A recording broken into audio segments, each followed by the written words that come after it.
Let's move on to 1995 with Leprechaun 3.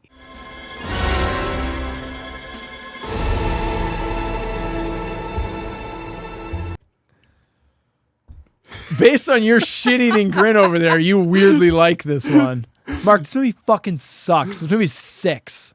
This is number 1 for me. Okay, so we're...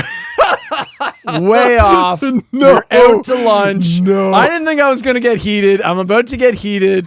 Fuck Leprechaun 3. Leprechaun 3. So surprised. Leprechaun 3 doesn't deliver on anything. No, man. This is No. This movie This fucking movie is so sucks. much fun. No. Oh fuck. man, no. You're not alone. Leprechaun 3, which is represented on the Sacred / Cinema desk there. It's one of, I only had 2 of the VHS tapes for Leprechaun. I had Leprechaun 3 and 4. I wanted to love 3 because most people say 3 is one of the best. Oh, is it? Okay. A lot of people say, in fact, 3 is Warwick Davis's personal favorite entry in the series. Oh, see, I don't know any of this because, again, like I say before, I try to avoid any outside reviews or anything. Right. So this is new information, and I went in with high expectations and I came out thoroughly disappointed. So I'm very curious to see your high praise for 3. I'm shocked by that. Yeah. I thought you were going to agree with me and have it more at a mid or a low, but having it as, so if you said, 2 was your number 2 that's right. and this is now your number 1. That's right. Yeah. And what was, and you had number 1 as 6? That's my 6th best. Yeah. Okay. So you still may not be too far off my other ones, but no, you're way off on this one. No. All right, let's get into it. Okay. Yep. This is the first direct-to-video entry in the series. Yeah. It feels it. It looks it. It is the quality of it. And that's all I'll say on that. So I really like the green font opening credits. I like that text. I like how it looks. But what the fuck is this? Now we suddenly don't have a credit sequence and we're just getting that green text on a black background for 2 minutes straight with Celtic music playing. We're big step down, buddy. Like they had you and then they lost you. No, they fucked up those credits. We then hard cut to Las Vegas, baby. That's right. Leprechaun 3 is all in Las Vegas. Or is it? We'll see.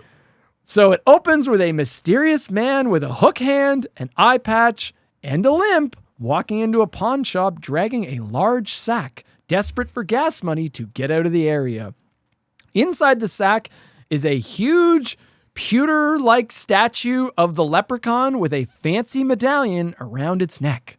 The man warns the shopkeeper, whatever you do, don't remove the medallion. Yep. So how is this a follow-up to 2? Because the leprechaun blows up. It's not. It's not. Yeah, exactly. yeah. It's not. It's Stop trying to think that right. it is. I'm just reinforcing that Yeah. this is again, another leprechaun. You could absolutely watch these out of order. Exactly. And it doesn't. So ignore the 3. I'm just reestablishing that for our audience. Yep.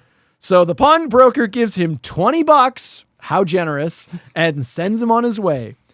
He then immediately removes the medallion to inspect it. Because of course he does.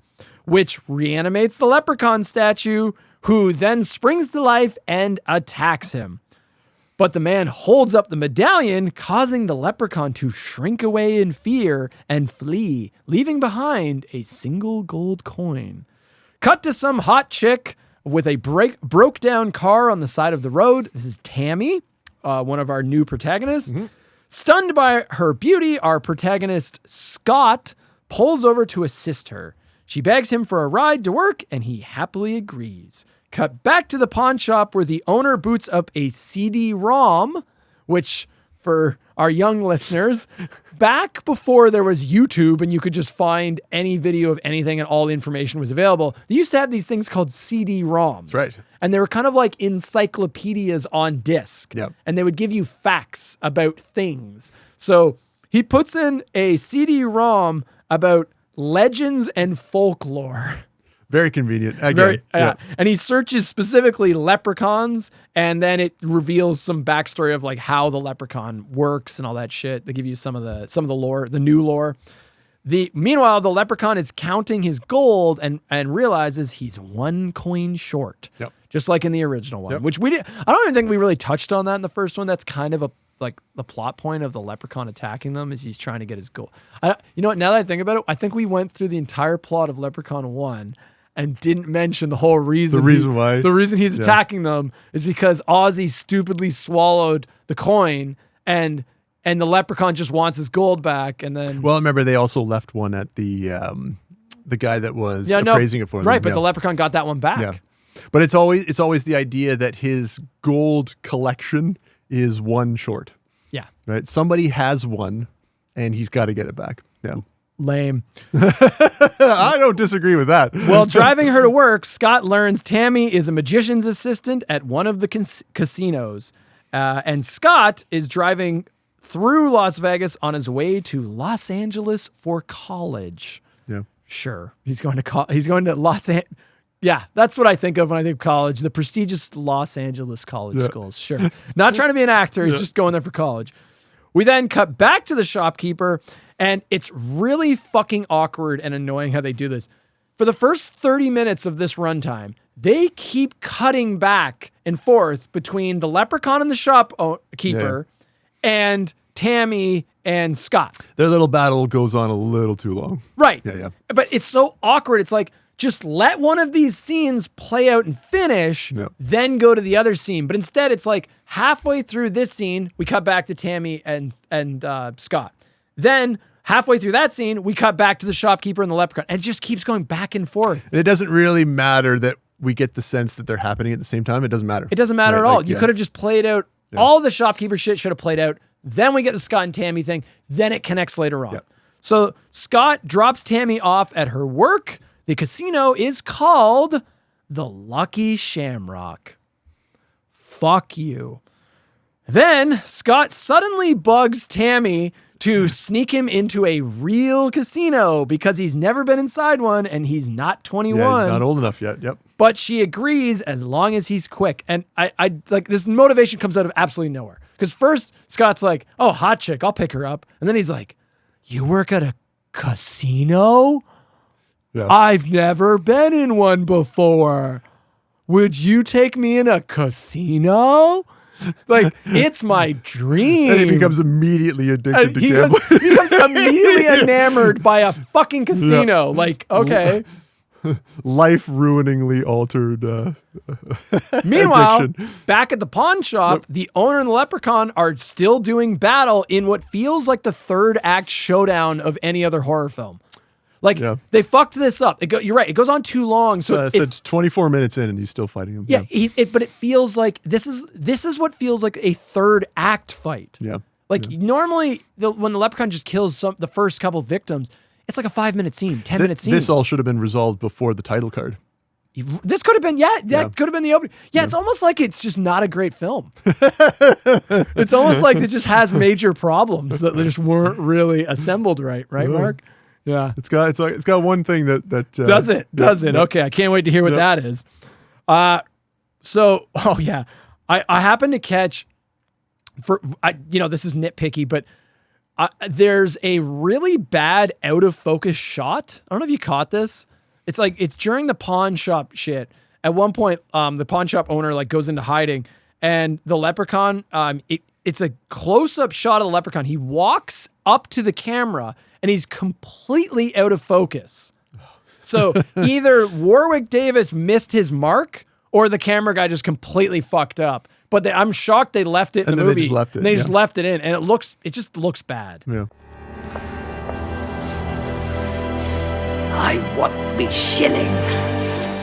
It looks bad to me. I don't know. That's the filmic eye in me catching part a little of the charm. Yeah, part 3. Yeah, as it shows its battle scars, That's its right. wounds. Yeah. Okay. Cool. We're introduced to Tammy's boss named Fazio. Yeah, Fazio the Great. Yep. That's the actual magician, and his friend and fellow casino employee, played by. Caroline Williams. Of Texas Chainsaw Massacre Part 2. Yeah. Stretch. Yeah. So she has now joined the illustrious Slash Cinema Alumni Club. She's a two-time member of the Slash Cinema Alumni Club. Yeah. Scott wanders around the casino awestruck like a jackass. He pulls out a $25,000 check, which is from his parents for his tuition, and for absolutely no reason decides to cash it in and do some gambling. We cut back to the pawn shop again, where the owner, who at this point has earned me naming him, his name is Gupta. Gupta, the shop owner. Yeah. He at this point, you've been on the screen. I actually was like, is this our protagonist? Right. He has so much screen time for the first half hour of this movie. I thought he was actually going to be a recurring character. Yeah. Like, it's just. Where do you have this one again? This is your number 6? Number 6. It's like bottom 3, buddy. You're out of your fucking mind. Okay. I love it even more now. That it brings me ire. Back at the casino, Scott has gambled away all his money like a moron. Yep. So he's forced to pawn his grandfather's watch. So he goes across the street to the pawn shop, which is the pawn shop owned by Gupta. Oh, that's how these scenes are connected. See, the way to do that is to just play out all the Gupta shit, which should have been like 10 minutes at most. Then when Scott goes across, you go, oh, hey, it's the same pawn shop. Yep. See how that works? See how in Leprechaun 1, where they had all that shit with O'Grady in the beginning, and then he died, and then when Tori and her father show up, right? It's like, oh, look, it's the same house. See how those things are connected? Yeah, that's how you properly pace a movie, right? But not here. We just keep cutting around. It's fine. Characters stay way longer. They outlive their welcome. Right. The Leprechaun continues to beat, and him and the Leprechaun and Gupta just keep fucking fighting each other. It goes on so long. So then the Leprechaun's like beating the pulp out of Gupta, asking where his missing coin is, and then he's like strangling him with a phone cord, and he accidentally kills him. Yep. Scott then shows up and finds Gupta's dead body. He calls the police before finding the missing coin, which was just sitting on Gupta's keyboard. It was just right there. The Leprechaun couldn't spot that, though. It's not like it's a big shop either. It's like the size of this studio, and it's literally just sitting there on the keyboard, a gold fucking coin on like a white keyboard. Hey. Yep. Couldn't see it. So, and the CD-ROM is still playing, and then Scott overhears the CD-ROM's like, if you possess one of the magic gold coins of a leprechaun, you can ask for a single wish, and it will be granted. Number 1, his power lies in his gold. Without it, he's just another gnome full of mischief. Number 2, each of his gold shillings will bring a wish come true to anyone who possesses them. A wish, huh? So that's the lore for this fucking movie is that you can, if you have the gold coin, you can make a wish and it comes true. And seemingly the Leprechaun's not actually doing it. It's like the gold's doing it. The gold coin gives you the power. It's not really the Leprechaun himself doing it. So then Scott casually is like, I wish I was back at the casino and on a winning streak. And poof, he's back at the casino on a winning streak. Seeing his sudden hot streak, the casino owner steps in and shuts down the roulette table, which is an actual scummy thing casinos do, before inviting Scott to stay at the casino. He then reconnects with Tammy, and she's like, look, this is a lot of money. Lock yourself in your room and don't let anyone in. The Leprechaun follows Scott to the Lucky Shamrock by complete coincidence, and in no time finds Scott in his room demanding his gold coin back. He attacks Scott, and in the melee, some of the Leprechaun's blood gets into an open wound on Scott's, I think it's on his arm.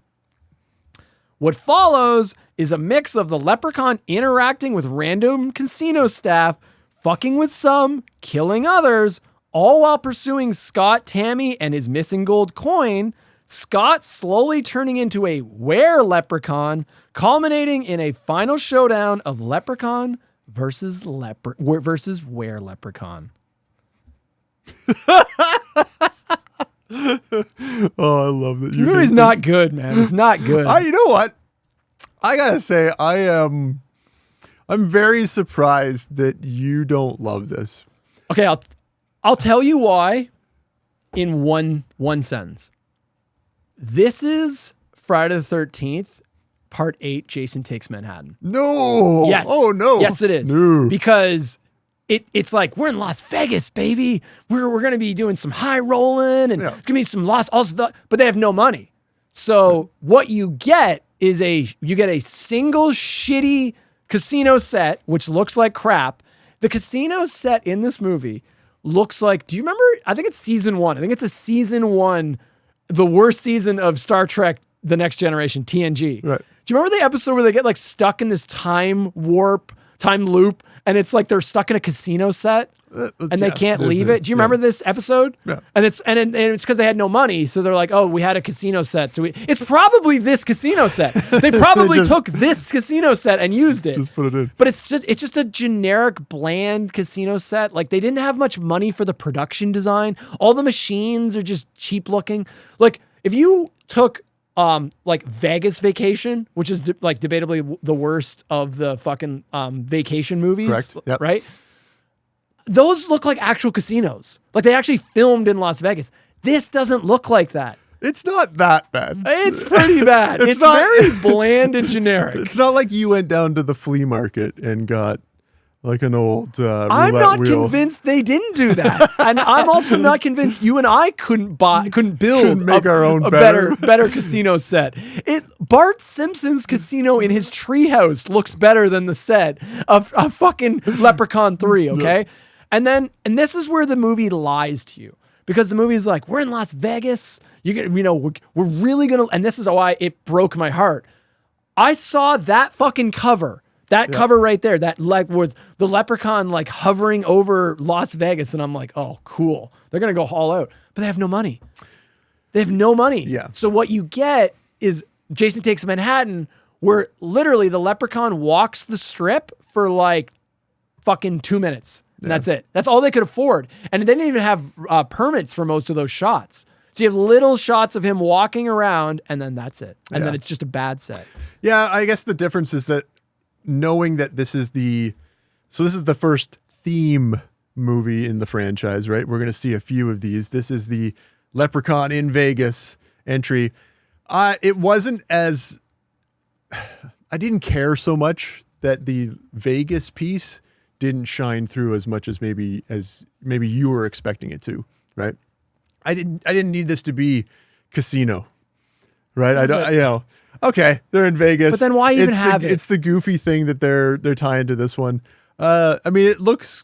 I also think Vegas was a smart move because Vegas is all about luck. Yeah. Leprechaun's luck. Like, I actually don't think that was a dumb setting. They just didn't have the money to pull it off. For me. Yeah. There's one thing about this movie that sets it apart from the rest, because, like Justin says, a lot of the points that he's made, I can't argue with. Right. It is goofier. And I tend to, Mark, like, why? Return of the Living Dead didn't hit me very well, but this one does. It's not as serious as part 2. The one thing about this one that I just can't get away from, it's fun. It's just so much fun. If you are only going to watch one of these movies, you're not going to get a good cross section of what the Leprechaun franchise is by watching this one. No, not at all. But you're going to enjoy it. Okay. So I'm actually not going to shit on you for that. Yeah. Because my 1 and 2, I like for that exact answer. Yeah. So I have the exact rationale for what my number 1 and my number 2 are. So I'm not going to shit on you for it. Yeah. But I am going to shit on this movie for what it is. Yeah. I understand you had fun with it. There's some fun to be had. Yep.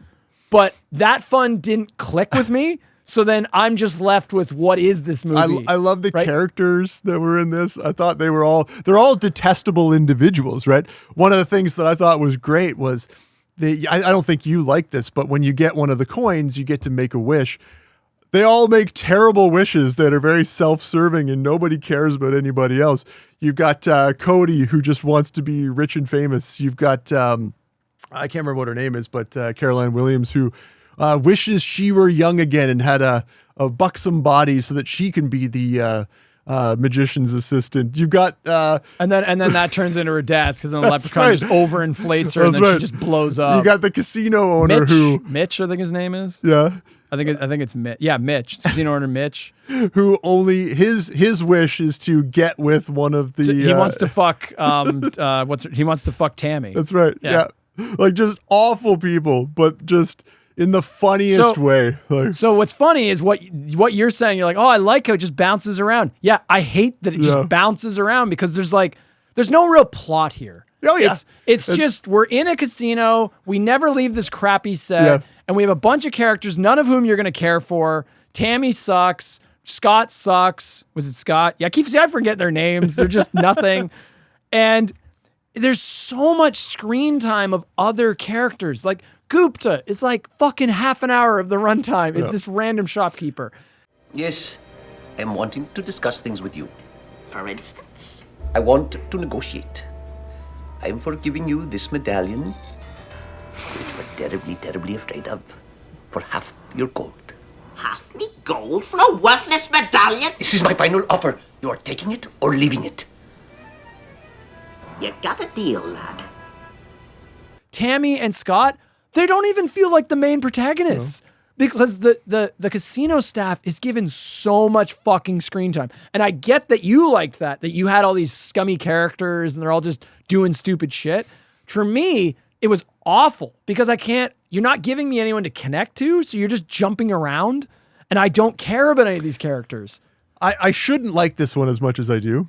And I'm surprised that I like it more than you. I actually thought that you would love this, right? Because you tend to be a little bit more forgiving of the entries in these franchises that are just off the wall, right? But this to me is like it's interesting but you tend to like the entries in these franchises that are just terrible. So that's the other thing, right? So you got to balance that out, right? You got to remember that. Keep that in mind. Yeah. I can't explain it. All I know is I guess for whatever reason it clicks. Yeah. With you. When I started watching it, I immediately knew what this one was going to be.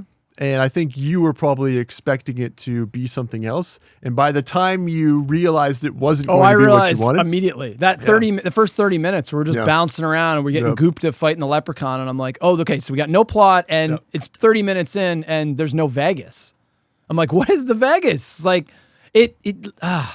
sorry to shit. I want to shit on the staff a little bit more again. Please. So like so we get so much screen time with this fucking stupid staff of the casino. There's like some dumb subplot of like the casino owner, like he owes like some mobsters money. What do you want, Art? What do I want? I want brown hair. I want health insurance for all Americans. I want the Mets to get their shit together. But let's not worry about what I want. Let's worry about what I need. I need my money. Tomorrow is good. I'll stop by your store and we'll take care of everything. Okay? Excuse me. Look sharp, be sharp. Yeah, well, he's got the two gangsters goons like that are hanging trying around. to shake him down. Yeah. And like who cares? And then those guys way overstay their welcome. And because of that, that's how we get scenes of the two gangsters having a full fucking like 4 or 5 minute conversation about boxers versus underwear briefs. and socks. They're talking about underwear and socks. And boxes keep crawling up my butt. I hate that. I go with jockeys now. Yeah. You know, it makes me feel like a sissy. Yeah. Can't hang like you really want to, but How do you want to hang? loose. I want to be comfortable. I like a little support. Do you? Yeah. Feels How's good. my tie look? Fine. Yeah. Good. My socks are hanging down my ankles too. I hate that. I wear those ones come over the calves, so like tubers. Yeah. You get those garters, but they make me feel like a sissy too. What the hell is that guy? It's just riveting entertainment to watch. It's like this isn't this is just a waste of my time. I can't explain it. What is this? I'm trying to think if I have any positives, and I'm gonna have to look. Okay, so there's a couple funny moments. Sorry, why don't you gush? I mean, that's it. So it just clicked, but you said it clicked for you. What clicks for you? That like. Do you want to just talk about funny shit that you liked? Because that's the whole movie is just stupid shit. I mean, if I was going to go back and watch another one of these movies again, this is the one. Oh my God, Mark, Bree, what the fuck? Faithful viewer, I got to tell you, like, you owe it to yourself to go and check this out. You might not, I mean, again, it is by far one of the best movies of all time, but in this franchise, it is a bright spot. You're like, okay, you can relax, kick back, and have a good time watching an absolutely silly, stupid movie. I want to shit on Mark, but I get where he's coming from. Because again, I have picks coming up that you're probably going to say the exact thing I'm saying right now, which is like, how did this work for you? Yeah. Because this franchise fucking sucks. All of these movies are just stupid shit. And however they click with you, like, okay, sure, some of them are going to click with you somehow, and I won't fault you for it because they're all bad movies. None of them are good films. Like 2 is debatably the only one that actually tries to be serious, but it has a lot of bad crap in it too. You know. But I'm a bit more forgiving of the entire body of work than I think you are. I don't know why. But well, let's just talk funny shit. Let's talk about some funny moments. Good times. Okay. There's the one of the Elvis bits that did work for me was immediately the Leprechaun runs into an Elvis impersonator. And the Leprechaun doesn't kill him or anything. They just have a funny little exchange. Have a moment. Yeah, they have a little moment. Fine suit of clothes, lad. Well, thank you very much. Those shoes, do they come in blue suede? I really like them, man. Well, thank you. Thank you very much. Hey, man, you do that pretty good. Next time, make sure you get paid for it. Hey, man, see you on the flip side. I liked that little interaction. Was fun. My absolute favorite scene in this movie is at one point, the Leprechaun is on Mitch's television in like his private suite. And this was, you want to talk about like Warwick Davis just being the embodiment of this role. Yep. We talked about like, is Leprechaun a slasher villain? And he is, but sometimes he isn't really. Right. Yeah. I would equate him. So we talk about we've mentioned this before, the different types of slashers, right? So there's the big brutes. There's the physical guys, right? Those are your Michaels, your Jasons, your Leatherfaces, right? Those are guys that physically are going to chase and scare you and kill you. Overpower you. Right. Yep. Then you've got your witty wisecracking. More manipulative. Yeah. Yeah, and they're going to kill you in creative ways. They're not just going to stab you or chop your head off. And that's your Freddy, that's your Chucky, and that's your Leprechaun. Yeah. And that's where he fits in. He fits into that category of he's the wisecracking, going to spew some puns and kill you in some sort of weird, inventive way, right?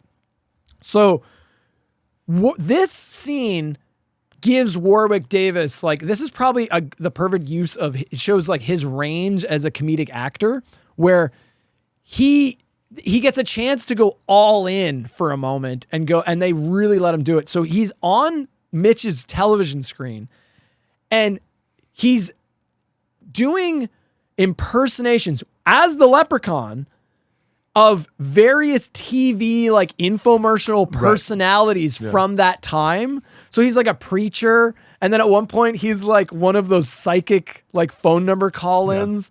And it is, I think, the funniest scene in the whole movie. And Warwick Davis fucking nails these. Like, it's so good. That's a great showcase of his ability to play this character. Yep.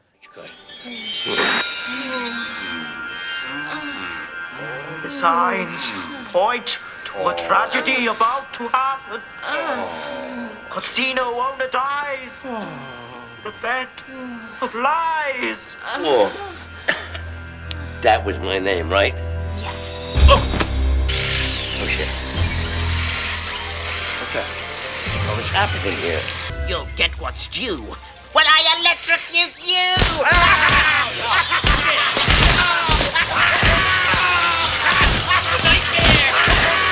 That's your Freddy Krueger. Like, Freddy gets so many of these moments in the franchise. So does Chucky, honestly. Yeah. I think this is one of the high points of his performance in the entire series, is that. Until he immediately kills Morty right after. Is it Morty? Or, Mitch. sorry, Mitch. Morty's the last guy. With a robot. A sex robot. Again, at this point, by then, you're like, yep. That checks out. Which also doesn't make any. Again, he's manifesting it though. It's not. It's not. But then visual. It is real. That's like, what I'm saying. Yeah. It's real. So because they're always confused, like manifestation versus illusion.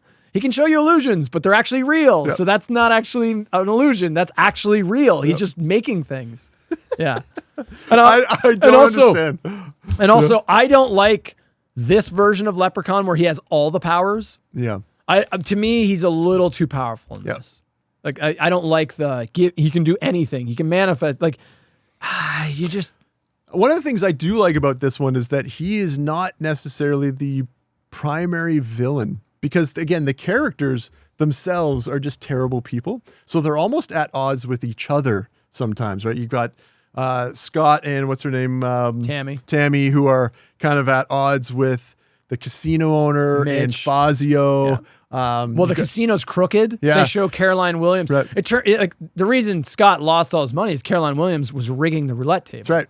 So she fucked him. Yep. And then, they clearly reveal early on, it's like, oh, it's a crooked casino. They reveal what we all know. Casinos are all rigged. They're all crooked. None of them are you're never getting fair odds. Yeah. They have a switch underneath the thing that changes the roulette ball. Yeah. I don't doubt that for a fucking second, by the way.